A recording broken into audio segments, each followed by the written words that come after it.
कबीर परमात्मा के अपने आप उदाहरण देकर कहते हैं कि कबीरा वैद बुलाइया पकड़ के देखी बाँ, और वैद न वेद न जाने ही मेरा करक कलेजे माँ। कहते हैं डॉक्टर बुलाया, डॉक्टर ने नाड़ी देखी, बाँ पकड़ के, पहले ये थे थर्मामीटर हाथ से देखा करते हैं, और वैद कहता है इसका कोई बीमारी नहीं और रोज सूखते आवे। कहते हैं कबीरा वैद बुलाइया पकड़ के देखी बाँ, और वैद न वेद न जाने ही मेरा करक कलेजे माँ। उस परमात्मा की और यहाँ के दुखों का जो दुख है, यहाँ के दुखों को देख देख कर कुत्ते ने देखे खाज किधर कीड़े पड़ रहे उसके हैं, किसी खाज लग रही है। ये भी पहले आप जैसे अड़े चौड़े हो कांडे थे और बढ़िया बढ़िया सूट गाड़ के चाले थे, भक्ति करी को नाच बिरान माटी करवा ली। तो ये बातें उनको तुरंत याद आने लग जाएंगी जिनकी आंखों का मोतिया बिंदु का ऑपरेशन हो गया, अर्थात जिनको तत्व ज्ञान हो गया। अब तो हम देखते हैं कुत्ते हैं, गधे हैं, सुअर हैं, बैल है, जोड़ रखा गाड़ी में भर रखा सामान, चलता नहीं था, दे लट्ठा गद्दा है गधोरी उस पर। तो हमने सोचा ये तो ऐसे बनते रहेंगे और हम ऐसे ही मनुष्य बने रहेंगे। काल ने ऐसी बुद्धि भ्रष्ट कर रखी हमारी, क्योंकि ज्ञान है नहीं। ज्ञान हो तो हम ये नहीं सोच सकते, क्योंकि यहाँ तो प्रत्येक प्राणी का अपना किया कर्म इसको मिलेगा। आज मनुष्य है, भक्ति ठीक की नहीं तो अगली योनियों अन्य प्राणियों की योनियों में जाएगा ही जाएगा। तो फिर ये बातें, यहाँ का यो कष्ट, किसी की किसी का हाथ कट रहा, किसी की टांग कट गई, कोई अंधा हो रहा, किसी का बेटा मर गया, किसी की बेटी मर गई, एक परिवार में 2-2 3 इकट्ठे मृत्यु हो रही है। अब उस परिवार के स्थान पर आप अपने को सोचकर देखो जो जश्न मनाने की तैयारी में है, तो फिर ये बकवादें अब पलट जाएंगी। 90% जो हम वेस्ट करते हैं अपना समय इस पेट के लिए और इस संसारिक इन बकवादों को जोड़ने के लिए, ये 90% अपने आप शांत हो जाएगी। ना दहेज लेंगे ना देंगे। किसी के 2 कन्या हो जाती है, उसको नींद आनी बंद हो जाती है। ऐसा हमने अपने आप एक मकड़ी वाला जाल फैला के आप पे फंस बैठे उसमें दहेज के चक्कर में, क्योंकि हमें ज्ञान नहीं। हम किसी से आज पैसा लेते हैं, अगले जन्म में वो पैसा वापस देना पड़ेगा। किसी ने मान ले किसी को दबाव देकर दहेज का पैसा ले लिया, या वैसे 2 नंबर के काम करते ले लिया, लेकर दिया नहीं, अगले जन्म में वो पूरा करना पड़ेगा। किसी का गधा बन कर देना पड़ेगा, किसी का भैंस बन कर देना पड़ेगा, और या फिर अगले जन्म में वो दामाद बन कर ले जाएगा जिसको आज तुम दामाद बन कर ले रहे हो। तो इस पंगे में अनजान व्यक्ति दिया करे। परमात्मा ने जो आपको देना है वही देना है, आपके प्रारब्ध में लिख रखा है। उसमें आप अगर फेरबदल करने की चेष्टा करोगे दूना दुख उठाओगे। फेरबदल भी परमात्मा ही कर सकता है। शास्त्र अनुसार साधना करने से आपके भाग्य में ना होगा वो पुण्य, और परमात्मा करवा कर या अपने कोटे से देकर आपको यहाँ होटल वाली सुविधाएं अवश्य देगा, पर अधिक नहीं मांगनी चाहिए। तो ऐसे नानक साहब जी से किसी ने प्रश्न किया, क्योंकि नए नए भक्त बहुत जाते रहते हैं। कहते हैं हे गुरुदेव, हे परमात्मा, आप हमें कभी खुश नज़र नहीं आते, आप खोए खोए से रहते हो। तो नानक साहब जी कहते हैं भाई क्या बताऊं। कहते हैं ना जाने काल की कर डारे, और किस विध ढल जा पासावे, और जिनाते सरते मौत खुड़क दी उनानू केड़ा हासावे। कि 1 सेकंड का पता नहीं यहाँ के बिजली गिर जा और कहाँ गिर जा। जैसे सन 2000 की बात है, पूरा भारतवर्ष गणतंत्र दिवस 26 जनवरी मना रहा था। उधर से गुजरात के अंदर एक जबरदस्त भूकंप आ गया। लाखों व्यक्ति अपने ही मकानों के नीचे जो 3-3 4-4 मंजिल के सारा जीवन पीढ़ी 2 पीढ़ी लाख का बनाकर उसमें जश्न मना रहे थे, उन्हीं के नीचे दब के और लाखों व्यक्ति मर गए। सुबह सुबह का समय, छुट्टी का दिन, और सारे घर में सेट थे। काल ने किसा दाव लगाया। तो यहाँ परमात्मा कहते तुम तो बालक हो, बालक कति डरते नहीं जरा से भी। डर जब हो जब आपको ज्ञान हो, और ज्ञान हो सत्संग से। सत्संग मान का समय नहीं कि तो और बकवाद हो रही हो, देख लो दुनिया इकट्ठी हो जा। और यहाँ कितने भक्त आ पाते हैं, जो आ पाते हैं वो बहुत महान और पुण्य आत्मा है, उनके पिछले संस्कार इतने ज़बरदस्त हैं कि उनको प्रेरित करके लाते हैं, वो परमात्मा की रजा होती है उनके ऊपर। तो क्या बताते हैं, न जाने काल की कर डारे, और किस विध ढल जा पासावे, और जिना ते सरते मौत खुड़क दी, उन्होंने केड़ा हासावे। अब फिर पूछते हैं क्या प्रभु आप सदा ऐसे ही रहते हो? प्रश्न किया किसी ने नानक जी से। नानक साहब ने कहा कि भाई मुझे भी खुशी होती है, लेकिन वो खुशी हम ऐसे प्रकट नहीं करते जैसे अनजान लोग करते हैं, नाचे कूदो या हा हा हा दांदरे काटे। नहीं, अंदर ही होता रहता हमारे जो कुछ होता है। कहते हैं साध मिले साड़ी शादी होंदी, साध मिले साड़ा शादी होंदी, और विछड़ जा दिलगिरी वे, अखदे नानक सुनो जहाना मुश्किल हाल फकीरी वे। कि तुम भक्तजन जब आते हो मेरे पास सत्संग सुनने के लिए, और जो उपदेश ले चुके हैं, और फिर वो सारे के सारे रह रह कर मेरे पास आ रहे हैं, तो मुझे बहुत खुशी होती है। उस दिन हमारे विवाह होता है, शादी होती है, समागम होता है, चहल पहल होती है। और जब तुम चले जाते हो, विछड़ जाए दिलगिरी वे, तुम चले जाते हो जब मुझे दुख होता है। क्यों होता है कि तुम काल के उसमें पहुँच चले जाते हो, क्योंकि भक्त कम होते हैं और काल प्रेरित व्यक्ति ज़्यादा होते हैं। मुझे ये डर लगा रहता है कि कहीं ये भोली आत्मा उन काल के दूतों का ना फंस जा, और उनकी बातों माँ के भक्ति ना छोड़ दें, इनकी दुर्गति ना हो जा।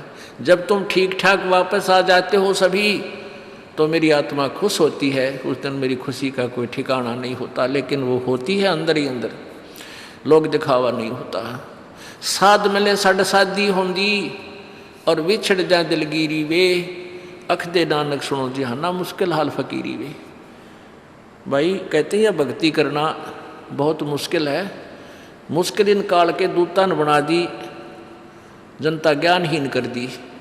जो भक्ति नहीं करते वो तो सीधे काल के जाल में हैं ही। जो भक्ति करने की चेष्टा करते हैं तो किसी का तो पति लाठी ठाए पाओगा, उसके पति ने कोई और इंजेक्शन ला जाएगा।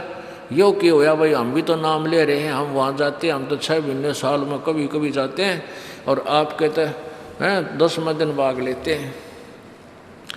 तो भगत ने नाम ना ले रखा तो वो परेशानी पैदा करेगा ही करेगा।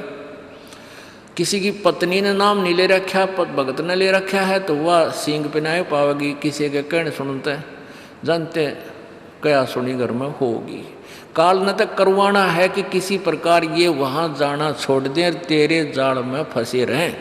इसका तो पूरा प्रयत्न रहेगा। लेकिन पुण्यात्माओं, यु ज्ञान रूपी ढाल आपको इसलिए दी जाती है कि अपना बचाव करो, और भक्ति मत छोड़ना चाहे कुछ भी हो। आप पुण्यात्माओं अपने घर के काम में, ठीक है, पति पत्नी बच्चे सब कोई कार्य करना है तो सब मिलकर सलाह बनाकर कर लें, बहुत अच्छा होता है। उसमें कोई हानि लाभ भी हो जाती है तो विशेष दुख नहीं होता। उसमें अवश्य राय एक दूसरे की लेकर काम कर लेना चाहिए। और जब आता आत्म कल्याण का समय, उसमें किसी की राय की आवश्यकता नहीं। मान लीजिए आपने नाम लेना है और आपका पति नाट्य है, तो नाट्य जाएगा। ये अपने जीवन का सौदा तुमने खुद सोचना होगा, इसमें किसी की राय की आवश्यकता नहीं। आपने नाम लेना, आपकी पत्नी मना करती है तो करन दे, इसमें किसी की सलाह लेने की जरूरत नहीं, चाहे कोई राजी रहे चाहे नाराज रहे। यदि मीराबाई उस समय ये सोचती कि तेरी माँ क्या कहेगी, तेरे पिता क्या कहेगा, ये समाज क्या कहेगा, तू मंदिरों में जाती है, क्योंकि उस समय ठाकुर समाज अपनी बहन बेटियों को घर से नहीं निकलने देते थे, पर्दों में रखते थे। लेकिन मीराबाई बालक नहीं रही थी, समझदार थी। वह उसको पता था कि आज तो मैं लोक लाज कर मैं आकर भक्ति नहीं करूँगी और फिर कुतिया बनकर बाजार में आंडूंगी, कोई मेरी इज्जत का रक्षक नहीं मिलेगा। तो ये ज्ञान से ही ऐसी दृढ़ता आती है। संघर्ष किया और सफल हुई, क्योंकि मालिक के नाम पर जो संघर्ष करते हैं सच्चे दिल से हृदय से, उनकी परमात्मा मदद किया करता है। ये पिछले इतिहास देख लो। क्या बताते हैं? मात पिता सुत स्त्री आलस बंधु कान, संत दर्श को जब चले ये अटकावे आण। मात पिता सुत पुत्र को कहते हैं। स्त्री, जैसे कोई बालक हैं 15, 16, 10 वर्ष के, वो माता पिता के अधीन होते हैं। और बच्चे का समझ में आ गई और माता पिता मना करते हैं तो उनके अधीन है वो। और बच्चे जवान हो गए, बूढ़ा बूढ़ी अगर समझ में आ गई, फिर वो बालक बाधा करेंगे, वो रोकते टोकते हैं। तीसरा दिन चल पड़ते हो, किराया कितने डावा फलाना है, यानी कुछ ना कुछ बाधा कर सकते हैं। किसी का पति बाधा कर सकता है, किसी की पत्नी बाधा कर सकती है। जब भक्ति की तरफ अग्रसर होता है या सत्संग में आने की तैयारी करता है। या फिर आलस बंधु कान, आलस माने आप ढीले गोडे छोड़ दे, फिर देखांगे इबका नहीं जाता, सर्दी घनी है, गर्मी घनी है। और या बंधु कान, लोक लाज, इनके कारण ये है भक्ति में बाधक। अब क्या बताते हैं परमात्मा?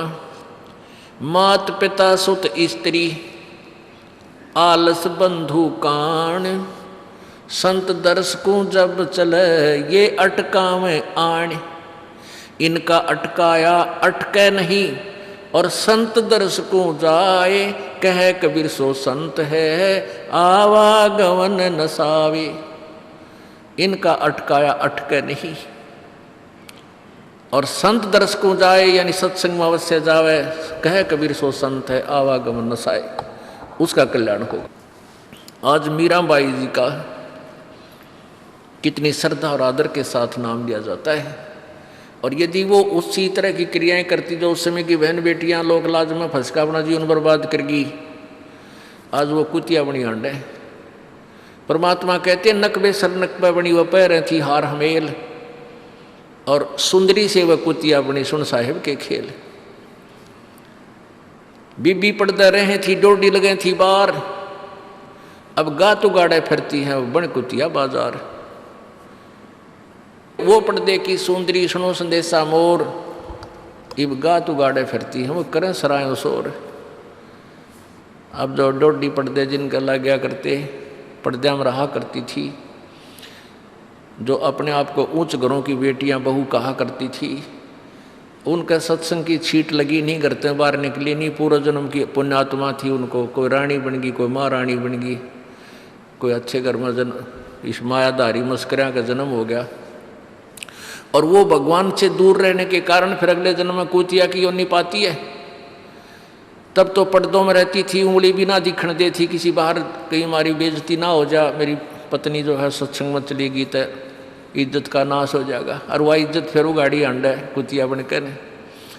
कहते नकबे सर नकबा बनी पैर थी हार हमेल, 1-1 लाख के गहने पहरा करती, आज वो सुंदरी से कुतिया बनी देख साहिब के खेल। तो पुण्यात्मा ये इन बातों से डर लगना चाहिए। इन बातों से डर लगने लगेगा, मालिक में रुचि बनेगी और भजन करने को दिल करेगा। और ये लोग दिखावा जो ड्रामा है, नाचा कूदी, ये बकवाद मन में आवे को नहीं, ये कहने की आवश्यकता नहीं पड़े। दास ने कैसा मत करियो, हाँ कहना तो पड़ता है एक बार बालक को, कुछ दिनों के बाद फिर आपकी रुचि ना बढ़े। इतना तो इस दास को विश्वास हो गया है कि परमात्मा के बच्चे भगवान को पहचानने लग गए, क्योंकि अब शिक्षित समाज है। आपको नाम दिया जाता है, नाम देने से पहले सब नियमों से परिचित कराया जाता है। और हमने ये पुस्तक बनाई है भक्ति सौदागर को संदेश, इसके प्रथम अध्याय में ही हमने नियमों का पूरा विस्तार से विवरण दिया है कि कोई भी पुण्यात्मा इस आश्रम की तरफ आएगा तो पहले तैयार होकर आवे। पहले क्या होता था कि भक्तजन समझाते थे नाम ले लो तुम्हारा कल्याण हो जाएगा, बड़े सुख होते हैं, यहाँ आ जाते थे उपदेश लेने। और यहाँ आकर के हम फिर उनको लिस्ट दिखाते थे, ये नियम निभाने हैं, तो बात जाते थे कि नहीं हमारा भी ये नियम नहीं नंबर। क्योंकि वो उल्टे रंग में रंगे हुए वो सारे। तो अब उनको पहले ये लिख कर दे दिया कि तुम तैयार होकर आ जाना, तुम्हारा मन मानने तो आना, क्योंकि कल्याण होगा इस मर्यादा में रहने से। तो अब ये दास देख रहा है कि अब कितना डर लगता है बहन बेटी भाइयों को, बच्चों को। अब वो कहीं, क्योंकि समाज हमारा जो है सारा का सारा समाज काल प्रेरित है, उन्हीं क्रियाओं को कर रहा है जो ना करने वाली होती हैं। और हमारा भक्त एक घर में एक व्यक्ति ने नाम ले लिया और 5-6 व्यक्ति वो सारे शास्त्र विरुद्ध साधक हैं, तो उनके साथ संघर्ष बनता है बेचारे का जा करके। फिर भी वो इतना दृढ़ है, डरता है, आकर पूछता है जी मेरे पे ऐसी गलती होगी, मेरा नाम तो खंड नहीं हो गया, आगे से नहीं करूँगा। तो कहने का भाव ये है कि पहचानने लग गए तुम परमात्मा को और संघर्ष करना सीख गए, आप सफल होगे, देख लेना एक दिन। ये नाखून पालिश लगाते हैं, ओठों पर इसी बूंदी शक्ल बना लेते हैं, लाल वो लगा कर लिपस्टिक, इतना बेहुदी शक्ल बन जाती है। कहते हैं अब ऐसी मर्यादा बन गई, बहन बेटियां कहते हैं कि हम ऑफिस में जाते हैं तो ये लिपस्टिक वगैरह नहीं लगाते, नेल पेंट नहीं लगाते, तो क्या कहते हैं उस दूसरे कि तुम्हारे घर में कोई मर गया क्या? अरे थारा गजब भैया, ये बकवाद करने तो सारे जी जाओगे तुम, अकल खत्म होगी। यानी एक मर्यादा बन गई, जो ऐसे उल्टे काम ना करे उसने हे समझन लागे। निरंजन धन तेरा दरबार जहाँ तनिक नहीं न्याय विचार, सारे उल्टे काम में राजी रहे। लेकिन हमारी बेटियां अब संघर्ष करती हैं कि हाँ उनको ज्ञान हो गया, वो तो बालक हैं, कुछ भी कह सकती हैं। तो अब हम सबको बताते हैं ये ऐसा नहीं करना, क्योंकि पहले हमारा ज्ञान गाँव में ज़्यादा चला था। इस दास ने गाँव में जाकर प्रचार किया, तो वहाँ तो ये था को ना लिपस्टिक का फंड था, ना कोई नाखून पालिश लाया करती, मेहंदी मुंदी ला लेती, त्योहार हो वो भी मना कर दिया हमने, समझा दिया कि इसका कोई फ़ायदा नहीं है, अपना भक्ति करो। तो वो तो सब एक साधारण सी बात ही छोड़ छाड़ दी। अब शहरों में फैल गया परमात्मा का जो ज्ञान है। अब शहरों से जो बेटियां आती हैं वो सारे तो नाखुना निशी बुरे हाल तो सनाए पाओगी। और इधर बिहार में तो और बेगन हो रहा कति बुढ़ी बालक सारे लाल ये नाखुना न कति न कुसुती तरह पेंट करके लाओगे, न चमकान दे। अब इनको समझाना पड़ता है कि ये नहीं करोगे तो मान जाते हैं कि नहीं आगे नहीं करेंगे हम, क्यों इनकी आवश्यकता भी क्या है? भगवान ने जो कितने सुंदर नाखून पहले बना के दे रखे, इन पर क्या फायदा और बकवाद करने की? तो मालिक ने जो अंग दे रखे हैं वो बहुत अच्छे बना के दे रखे हैं, इसमें हमको फेरबदल करें, ये हमारी वो लोग दिखावा मेकअप है, इसकी हमें आवश्यकता नहीं। अब तो हम आपको बता रहे हैं, समझा रहे हैं पहली बार, फिर आप पे सियाने हो जाओगे, आपकी अब पर रुचि ना करे। जैसे नानक साहब कहते हैं, ना जाने काल की कर डारे, किस विध डल जा पासा वे, जिना के सरते मौत खड़क दी नानू के डांसा वे। अब प्रसंग था कि साध मिले साड़ी शादी होंगी और भी छड़ जा दिलगिरी वे, अख दे नानक सुनो जहाना ये मुश्किल हाल फकीरी वे।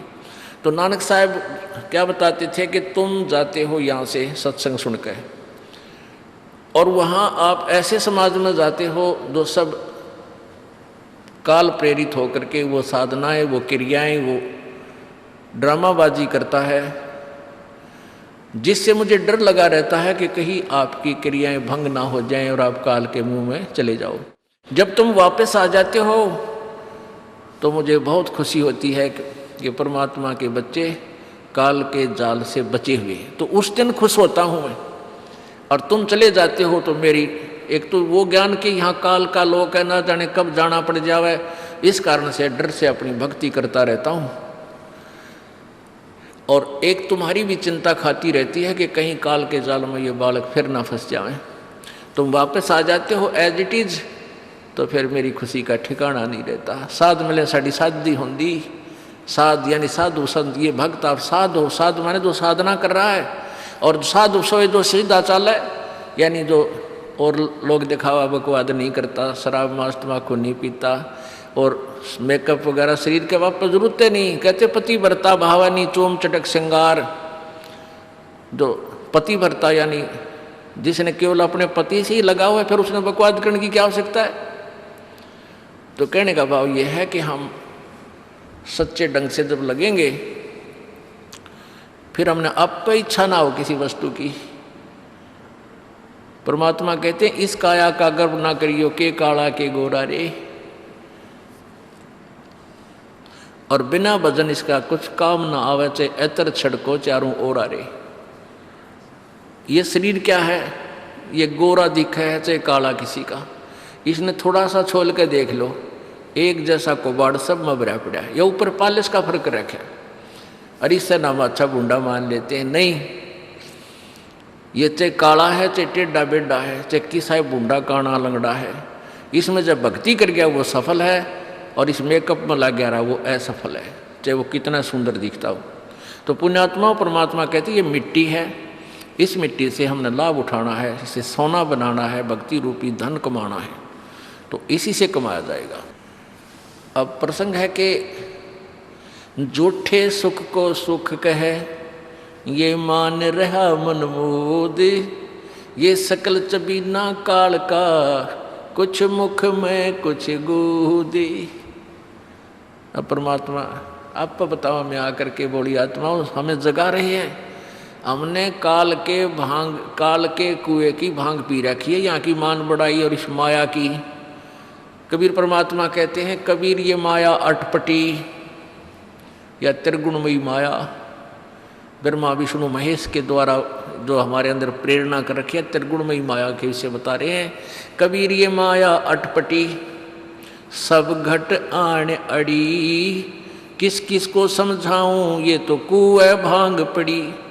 अब किस किस ने समझावा, सब एक तरह की भांग पी के एक जैसे विचार, एक जैसे बोल, एक जैसा ज्ञान इन्होंने ग्रहण किया हुआ है, और ये दास सच्चा ज्ञान सुनाता है इसका विरोध करते हैं, इसको जल्दी समझ नहीं पाते, क्योंकि इनको इस माया रूपी और अज्ञान रूपी भांग का नशा हो रहा है। तो परमात्मा कहते हैं कबीर ये माया अटपटी सब घट आण अड़ी, और किस किस न समझाऊं या तो कुएं भांग पड़ी, यानी सब ने एक जैसा ही ज्ञान ग्रहण कर रखा है, सबके एक जैसे विचार हैं। अब झूठा सुख कौन सा है, इन कार कोठियों को हम अपना मानते हैं, संतान संपत्ति को अपना मानते हैं। इसका उदाहरण आपको दे दिया। परमात्मा कहते हैं राम नाम कड़ुआ लगे और मीठे लागे दाम, दुविधा में दोनों गए भाई, माया मिली ना राम। माया तो मिले को नहीं, यानी मान लीजिए आपके पास अरबों संपत्ति अरबों हो भी गई तो वह तेरी नहीं, आपको 2-4 रोटी सुबह 4 रोटी शाम है, और एक वर्ष में गणे 4 कपड़े कुर्ते पजामे बहुत, एक वर्ष में खत्म। अब पाटे को नहीं, ऐसा काम रह रहा आजकल, और 2 जोड़ी चप्पल कुर्ते जूते, और एक खाट का स्थान, एक चारपाई आ जा, गणित 2 आ जा, जितने एक परिवार एक व्यक्ति को एक चारपाई।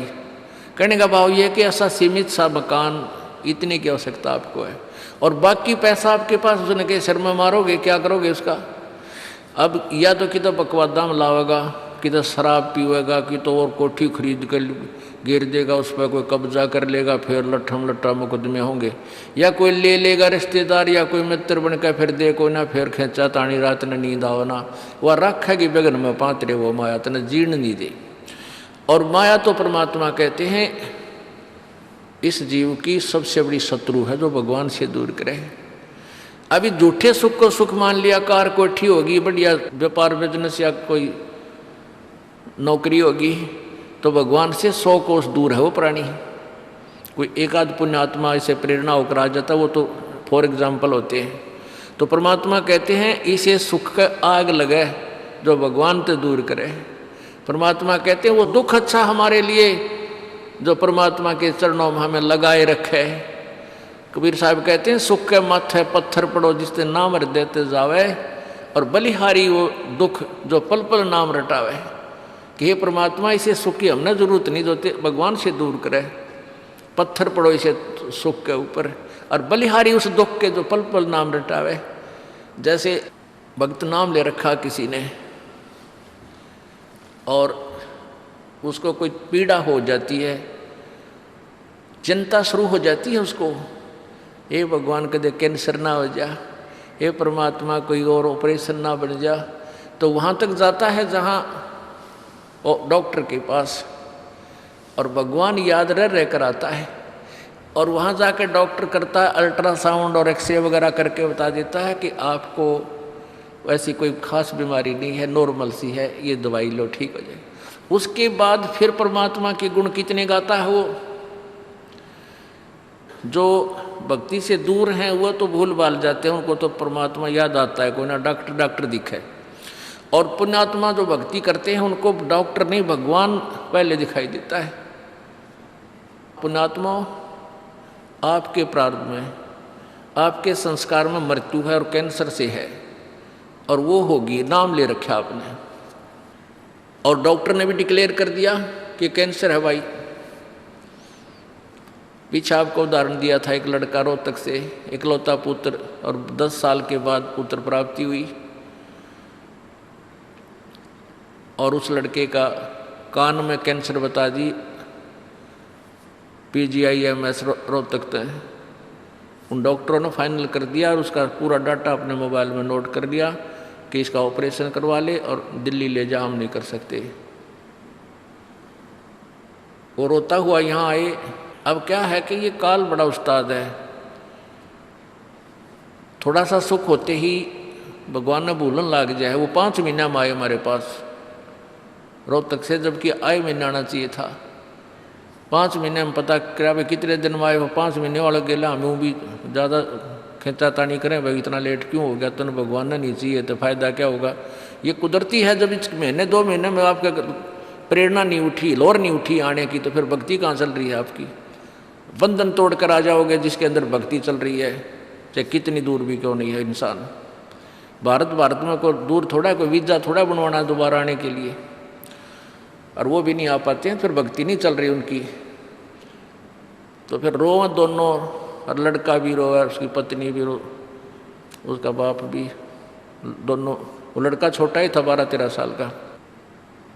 कहने लगे जी कैंसर बता दी, हमारा इकलौता पुत्र है। बुरा हाल, मेरी नहीं सुने, रोए रो। वहाँ बेटा बात सुनो, आप दोबारा चेक कराओ और पूरी श्रद्धा रखना मालिक में।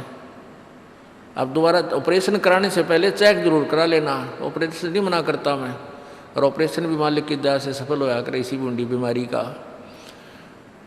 तो उनके यह बात जच गई, जानते डॉक्टर से कहा जी इसको ऐसे, वो रिपोर्ट दिखाई, और फिर कहा जी, वो डॉक्टर ने कहा अभी मैं दोबारा चेक कर लूँगा। मालिक प्रेरणा करता है कि एक बार चेक करना पड़ेगा, मैं ऑपरेशन करने से पहले चेकिंग फिर करूँगा। दोबारा चेक किया, उसने बताया इसका कोई कैंसर नहीं है, और कान की हड्डी बढ़ है, और 6 महीना में एक बार दिखा जाइए, आप पर ठीक हो जाइए। अब पुण्यात्माओं, अब उस परिवार को भगवान कितना प्यारा लगेगा, कितनी श्रद्धा बढ़ेगी। और आए महीने 2 चक्कर काटेंगे, तो इंसान तो होंगे, शैतान होंगे, तो फिर आपत्ति आओगी उन पर। भगवान से दूर होते ही फिर ये विरानमाटी होगी। तो कहने का भाव ये है कि सुख के माथे पत्थर पड़ो जो नाम हृदय जा, और बलिहारी उस दुख के जो पल पल नाम रटावे। संत शरण में आने से फिर आई टले बला, और जय मस्तक में सूड़ी होवा काटे में टल जा। ये मालिक की वाणी है, गलत नहीं हो सकती।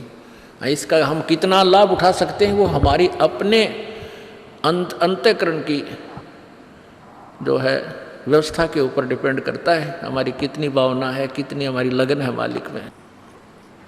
अब कुछ भक्त ऐसे भी आते हैं जी, हमें लाभ ना होया, पाठ भी करा लिया, जोत भी चढ़ा दी, और 3 बार आ लिया मैं, ईसा डिठोरा दिखाऊंगे, मेरा ऊपर जानो बहुत बड़ा, मुझे ही ज़्यादा आवश्यकता है, इसने कती नहीं।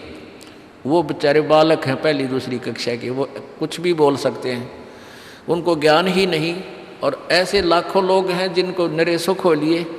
तो परमात्मा तो वही है, एक ही ट्रांसफार्मर में तो सबको कनेक्शन दे रखा है, और जिसके पंखे कूलर चल रहे हैं वो भी उसी लाइन से जुड़े हैं, और जिनके नहीं चल रहे हैं वो भी उसी लाइन से जुड़े हैं। तो उनका कोई कनेक्शन डिफेक्टिव है, उसको फिर चेक कराएं, लाइट पावर वही है।